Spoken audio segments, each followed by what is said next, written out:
নির্বাচন যত ঘনিয়ে আসছে, রাজনৈতিক দলগুলোর অভ্যন্তরে ততই বাড়ছে উত্তাপ। জাতীয় সংসদ নির্বাচনে প্রার্থী মনোনয়ন দেওয়ার পর দেশের বিভিন্ন স্থানে শুরু হয়েছে অসন্তোষ, বিক্ষোভ আর সড়ক অবরোধ। দেশের বড় দল হিসেবে পরিচিত বিএনপি 237টি আসনে প্রার্থী ঘোষণার পর এই বিক্ষোভের চিত্র এখন প্রায় সারা দেশেই। আর এই ঢেউ থেকে বাদ যায়নি ঢাকার অত্যন্ত গুরুত্বপূর্ণ আসন ঢাকা 16। ঢাকা 16 আসনে এবার মনোনয়ন প্রত্যাশী ছিলেন বিএনপির জাতীয় নির্বাহী কমিটির সদস্য এবং ঢাকা উত্তর সিটি কর্পোরেশনের 4 বারের সফল কাউন্সিলর বেগম মেহেরুন্নেছা হক এবং ঢাকা মহানগর উত্তর বিএনপির সাবেক সহসভাপতি ও শহীদ জিয়া মহিলা বিশ্ববিদ্যালয় কলেজ ও স্কুলের প্রতিষ্ঠাতা আলহাজ এ.কে.এম. মোয়াজ্জেম হোসেন। এই দুই নেতাকেই এবার মনোনয়ন দেওয়া হয়নি, আর এর ফলেই আসনটিতে বইছে তীব্র ক্ষোভের ঝড়।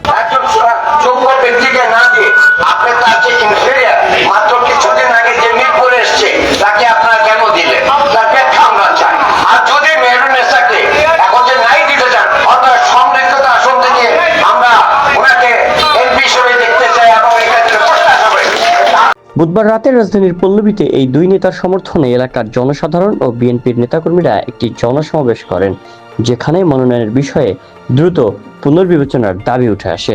যারা দুঃসময়ে মাঠে ছিল, মামলা হামলার শিকার হয়েছে, এলাকার মানুষের সুখে দুঃখে পাশে ছিল, দল তাদের মূল্যায়ন করলো না, এই সিদ্ধান্ত আমরা মানি না। এই সময় মেহেরুন্নেছা হক বলেন, জীবনের শেষবারের মতো আমি দল থেকে মনোনয়ন প্রত্যাশা করছি। দীর্ঘ রাজনৈতিক জীবনে দল এবং এলাকার মানুষের জন্য কাজ করেছি। দল আমাকে বঞ্চিত করেছে। আমি স্পষ্ট জানিয়ে দিতে চাই, যদি দল সিদ্ধান্ত পুনর্বিবেচনা না করে, তাহলে জনগণের সমর্থন নিয়ে আমি স্বতন্ত্র প্রার্থী হিসেবে নির্বাচন করব। আমি আপসীন নেত্রীর একজন কর্মী, আমাকে ওইভাবে আমার আশাটা পূরণ করুন। আমি দল করি, দলকে ভালোবাসে। যদি আমাকে ওনারা, যদির ভিতরে আমি আছি, আমাকে আমার প্রাপ্য জিনিসটা না দেয়, তাহলে আমাকে একটু নড়াচড়া করতে হবে। আমার বেগম খালেদা জিয়া যখন এই হাল ধরেন, এরপরের থেকে 84 থেকে আমি দলে পাই, আমি বিএনপিতে ঢুকি। আমি এই অত্র এলাকায় আজ 52 বছর একটানা আছি। এ সময় দলের প্রতি ক্ষোভ জানিয়ে মোয়াজ্জেম বলেন, আমরা দল ভালোবাসি। আমাদের দুইজনের যে কোনো একজনকে যদি দল মনোনয়ন দিত, আমরা খুশি হতাম। কিন্তু আমাদের মতো ত্যাগী নেতাদের বঞ্চিত করে অন্য কাউকে মনোনয়ন দেওয়ায় তৃণমূল কর্মীরাও হতাশ। আমরা বাধ্য হলে স্বতন্ত্র নির্বাচন করব।